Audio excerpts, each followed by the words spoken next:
கச்சத்தீவை திரும்ப பெறுவது குறித்து சட்ட ரீதியாக மத்திய அரசு ஆராய்ந்து வருவதாக தமிழக பாஜக தலைவர் தமிழிசை சவுந்தரராஜன் தெரிவித்துள்ளார். சென்னை விமான நிலையத்தில் பேசிய அவர், மேல்முறையீட்டு வழக்கில் ஜெயலலிதா விடுதலை செய்யப்பட்டதற்கு நரேந்திர மோடி உள்ளிட்ட பாஜக தலைவர்கள் வாழ்த்து தெரிவித்தது அரசியல் நாகரிகத்தின் வெளிப்பாடு என்றார். இதனை அரசியலாக பார்க்க தேவையில்லை என்று தமிழிசை தெரிவித்தார். நிலம் கையகப்படுத்தும் மசோதாவில் விவசாயிகளுக்கு பாதிப்பு ஏற்படுத்தும் வகையிலான சரத்துக்கள் நீக்கப்பட்டுள்ளதாகவும் 1% மட்டுமே விளைநிலங்கள் எடுக்கப்படும் என்றும் அவர் குறிப்பிட்டார்.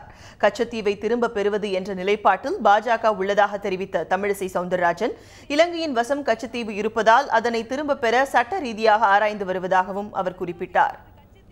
பாரதிய ஜனதா கட்சியை பொறுத்தமட்டில் கச்சத்தீவை பொறுத்தமட்டில் மாற்று கருத்து கிடையாது. ஆனால் ஒரு நாட்டிற்கிலிருந்து இன்னொரு நாட்டிற்கு வழங்கப்பட்ட பின்பு எந்த வகையில் அது திரும்ப பெற வேண்டும் என்ற வழிமுறைகள் சட்டத்திட்டங்களுக்குள் இருக்கிறதா என்பதை தான் நாம் ஆராய்ந்து கொண்டிருக்கிறோம்.